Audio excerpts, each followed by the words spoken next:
most athletic-minded people not only appreciate good competition, but need it. You gotta go in believing, I can do this better than anybody. Test, 1, 2, 1, 2, 1, 2, 1, 2. And 3, 2, 1, go! If you don't go in like that, you're gonna lose. They're gonna punk you out. What up? Back in the house here at the Emerald City. But I knew I was gonna chill it because I prepared for it. Try and be the best at what I do. That's a smash. Kick it over to the set, guys. Peace. Way out. And a Happy New Year to you, Stuart. And I don't know if you too. noticed it was December 31st. We felt like the little brother of the big network. I'm Bill Patrick, along with Bob Lee. I'm Charlie Steiner. And Patrick here. On SportsCenter, there was sort of an idea of what a sports anchor was like. We were supposed to be doing what SportsCenter did. It's like if you smoked weed and did SportsCenter. That's what we were supposed to be. Everybody's heard about Banana George, barefoot skiing extraordinaire. George is the man. I mean, he's got to be probably 22, 23 years old. They told me, and Stuart, don't have aspirations of SportsCenter. You're over here on ESPN too, doing this weird stuff, kayaking and the X Games. First ever Extreme Games. Thanks in advance for leaving your preconceived sports notions behind. On any stage, court, on the anchor desk, whatever, you gotta go in believing, I can do this better than anybody. All right, ready with these audio tracks. In 3, 2, 1. Taxi, try that. Just try it. I can do this better than anybody. There's so much charisma and energy along with the substance that you better raise your game to that. Was as tight as a ring on a fat guy's finger. As he began to introduce catchphrases and attitude, I've watched and gone, what the hell does that mean? But that's the point. You want to challenge the audience a little. All of a sudden now here comes Stu, and the ESPN2 audience loves it. And for Keith, there was a little bit of like, what is my thing becoming? Well, it's been a pleasure to work with you these 25 years. 3 months. And pretty soon Keith was back at SportsCenter. And Stuart was now filling that chair at Sports Night on ESPN2. If you're in the studio, you're in the huddle. Who's that over there? Come on, come on, come on, come on, come on. Bring it in, quick. Stu came in as a peripheral player, and he rose to the top of the food chain. All right, this is a record. This is the most number of people we've ever had when we bring it in. And it's the first time we've ever had a #1 team in the country. And I'm on the bottom. This is getting real heavy. So y'all have a good show. 1, 2, 3. Hey! Who touched your hair?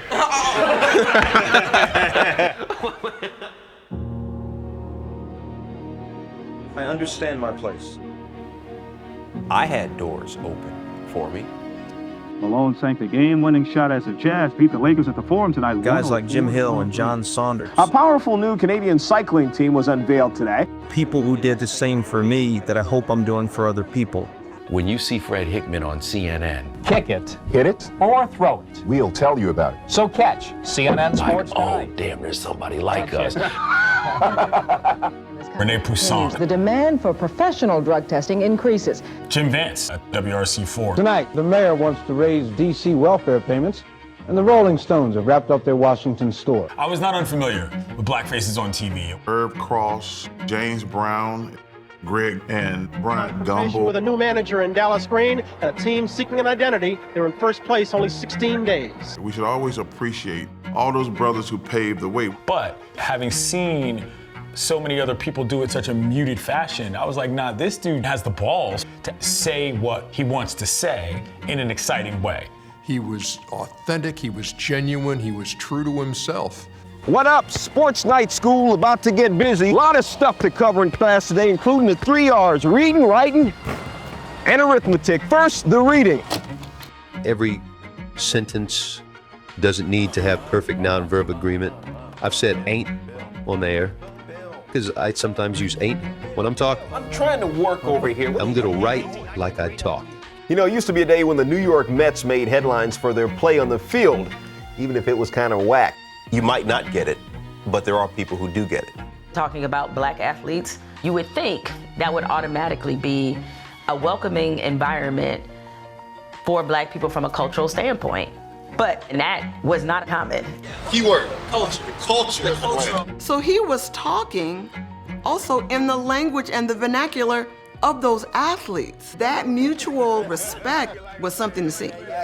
Throwing one down hard. And then he tells Pippen, y'all can't hang my brother, give it up. When Stuart exploded on the scene, all the brothers really loved it and appreciated it. He's different than everybody else. His freak, swerve, Mac Bible, and that's as sick as it gets. He is young and black on TV like this? Like, what? It is called disrespect. Dis for short. He brought the culture, capital C, to mainstream sports. He just done made his kinfolk so proud. Pookin in the Ray, and it was how he would be talking if he was speaking to one of his homeboys. Stuart Scott represented black people able to tell the truth about their experiences without having to compromise. The phrases he used let me know that he saw me. He was showing us that he knew who we were. He's a pioneer. Hip-hop was only beginning to emerge in the culture wars. You just hate it. You're driving to work and you cannot find any fat tunes in the radio. If you've had a chance to kick it with Shaquille O'Neal's rap CD, you may remember one of the cuts where he talks about gigging on people. What's up, Doc? Can we rock? What's up, Doc? When I was doing my album, he was like one of the only people that really understood that. Certain people don't understand that. You had rappers who wanted to be athletes and vice versa. Stuart Scott was that bridging of the gap. It was an exciting time. There was this real exchange of energy. Hip-hop and sport, it was like this. The audacity of rap music, the athletes of that era were like, I can be more myself. 90s rap is the golden age of hip-hop. Stuart Scott was able to channel that. I like sports flash and I cannot lie. He was the first one to use rhymes from raps. Can the drummer get wicked? Penny to Mike, can the drummer get wicked? The drummer get what? Yeah. Everybody was kung fu fighting, or was it Vladi-Dottie, he likes to party. Michael, can't you see? Sometimes your threes just hypnotize me. I rock the party that rocks your body. What are you gonna do to all your competition? Shut them down. It was like the first time we felt hip-hop being used in sports. Did you hear what he said, that Jay-Z line? Better order another round. That's about to go down. Well, I mean, I grew up with hip-hop. So I'll take something from hip-hop and I'll use it. Supercalifragilisticexpialidocious. Peace, I gotta go. I ain't no joke. So slam it, jam it, and make sure it's broke. What's up, Doc? I believe that the executives at ESPN knew that they had someone special in Stuart, but I don't think they knew what to do with him. That's weird, isn't it? There I am. And there I am. And there she is. Living in Connecticut, it was a little bit isolating. We could walk around for months and not see black people. It gave us a chance to really learn to depend on each other. You're knucklehead. No, he's your knucklehead. You're knucklehead. Kim here making food here for the baby there, back to the food, and Dominique here. Got pregnant with Taylor. This is the pregnant corner where everybody's asleep. And after she was born, we decided that I would work his off days and he would take care of Taylor. It really allowed him to be a real active father. Stuart loved being the dad. You know, if he had to go and shoot something, he would pick that baby up and take her right on with him. He would take the pack and plate and write his story. He was very involved.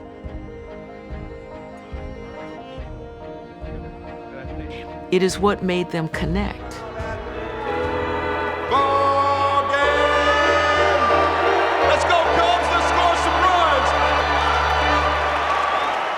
1995, when Taylor was little, Stuart would say, okay, I've done the ESPN 2 thing. I enjoyed it. But the goal was always ESPN and SportsCenter. Sports Night only lasted a couple of years. They killed that show. And everybody's like, what the hell are we doing now? SportsCenter is the flagship show. 5, 4, 3. When the schedule came out in August, I was on the SportsCenter schedule, but Stuart wasn't. Stuart would get to fill in here and there, and it was a lot of pushing to get him on. He was upset, he was angry. It was a difficult time.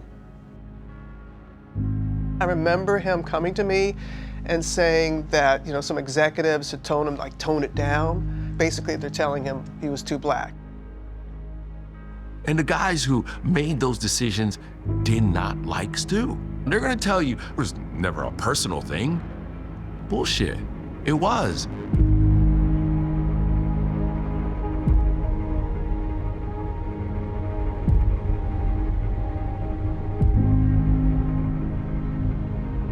ESPN was not crazy about how he dressed, his style. It was so foreign to what they had been doing. It's no weird that the people who would hire you to be you, once you started being you, didn't want you to be you. They wanted you to be what they're used to. He called me and said, "Do you think I should wear a navy jacket?" And I laughed and said, "Do you even own one?" Do you know how scary that is? When you have kids to feed, and you're a dad, and you've got a family, they're counting on you to say, "I know there is another way." That takes a lot of courage. Stuart Scott. There was one time Stephen and Cynthia were playing with my game and I got mad, so I ran out of the house. Then I turned around and thought, it's raining outside. I ain't got nowhere to go. I had a black guy call me one time, and he said, he didn't appreciate, all you're trying to do is drag our race down and using, improper language and, talking street slang, we're better than that. All right, man, we're better than that. That's not going to make me change what I do and how I do it. That came from life. That came from every cookout, every barbecue that you go to with extended family. We all know somebody named Pookie. There's a Ray Ray. We as Black America know those people. And that one, look, that one's for us. That's just for us. That's not for white America.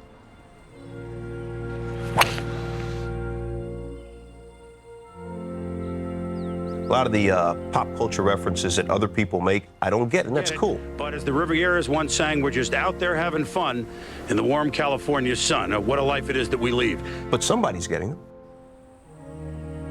We all grew up differently. So the things that I say, there are people who are getting them.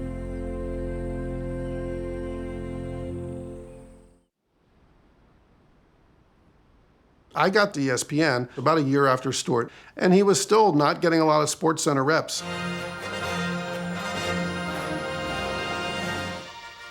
And I'm producing SportsCenter's nighttime coverage of the Olympics. Our truck was adjacent to Centennial Park, and a bomb goes off. They noticed a box on the ground. You could smell sulfur, something was burning. Loud explosion, everyone took off. So we get live. Stuart and Reese Davis are the hosts for SportsCenter that night. Ahead on the show, we will catch you up to date on the sporting events from Friday, but foremost in our minds and what we will spend most of our time on is what the FBI is considering an act of terrorism. Stuart was thrust into this major news story, and so Stuart, who was known for his highlights and his Stewisms, is now delivering serious news in a very straightforward way.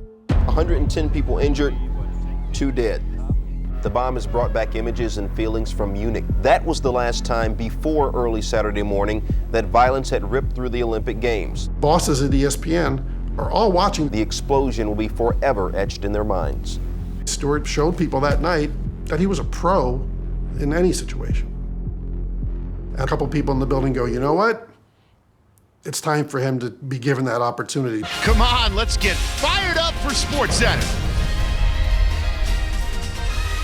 Once he did the Olympics, you had to move him to the mothership, the SportsCenter. You want him to be seen by the largest audience possible. He had real angst about how to continue in an environment that wanted to script. You must do it the way someone else does it. But he was beginning to figure out ways to say, I can do this job being who I am I'm blessed because I know every armchair sports fan would love to be doing what I'm doing. She was really, really excited again. Hello, everyone. Welcome to SportsCenter along with Stuart Scott. I'm Gary Miller. Ahead of the show, preseason, regular season, postseason included. The Bulls try to end this year with their 4th title and a 93-12 record, but the Sonics have other ideas. Gary, highlights as soon as the game is over, but we begin with prestige on the links. He had different partners throughout the years. The one that stands out the most was Rich Eisen. This is something that didn't have to be done when I was on SportsCenter because my hairline wasn't that high. The serendipity of, a Jewish kid from Staten Island and person of color from Chicago by way of North Carolina, having different pop culture interests. As Ralph Cramden once said, it's a mere bag of shells. Maddox should be singing Janet Jackson's Control. He has not walked a batter in his last 5 starts. And smashing them together. We begin with 2 snaps up and 2 good teams. I feel like this is the opening of the Addams Family instead of SportsCenter. Either the Addams Family or in living color. Men on Sports. 2 snaps and your back feeling low. This was our beauty. If it's just a base hit, it's Mondesi, but if it's a home run, it's Mondesi! We knew we had something if we were just screwing around and just having fun. Hey, man. What's up, dude? How you doing?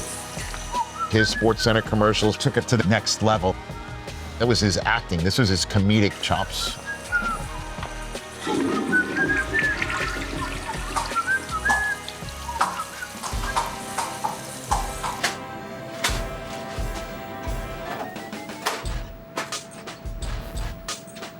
Chosen one, huh? He had that theater background, and that really helped him. And that was a big reason why SportsCenter exploded. Sex sells. Megan, give me the snakes, would you? Snakes? No, you're gonna look sexy. It's gonna look great. We know what people like. A little bit of pop and lock. Booyah! Ha! Boo no. Booyah! Booyah. Not sure people knew what that meant when he said it. There was a hip-hop group called the Boo-Yah tribe, and that word came from hip-hop. So is that the origin of it? Yeah. I've been told that it was at one point a Marine Corps thing, and specifically a Black Marine Corps thing. But I don't know if that's true. Okay, so Mr. Gilbert, down the street, we're sitting there at Mr. Gilbert's house, and Mr. Gilbert said, "Hey, Freddie," he said, "did you and Stuart hear that thunderstorm last night?" He goes, "You had to hear it." He goes, "That thunder was like crack, crack, crack, crack, crack, crack, booyah." We're like, what? I don't know. So there's no real, I kind of gave up on that.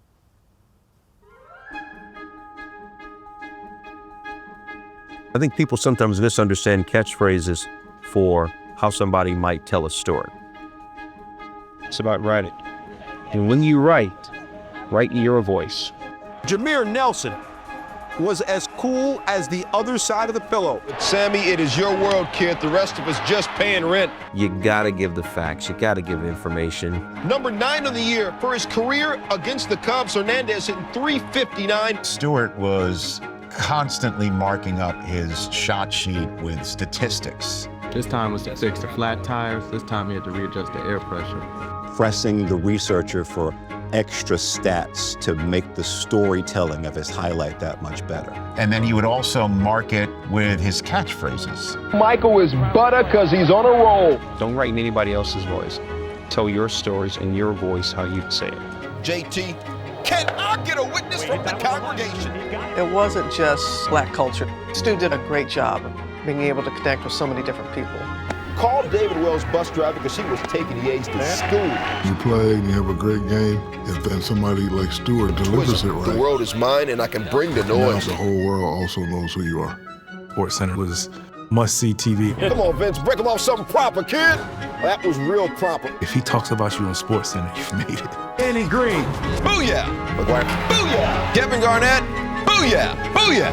It's an expression of energy.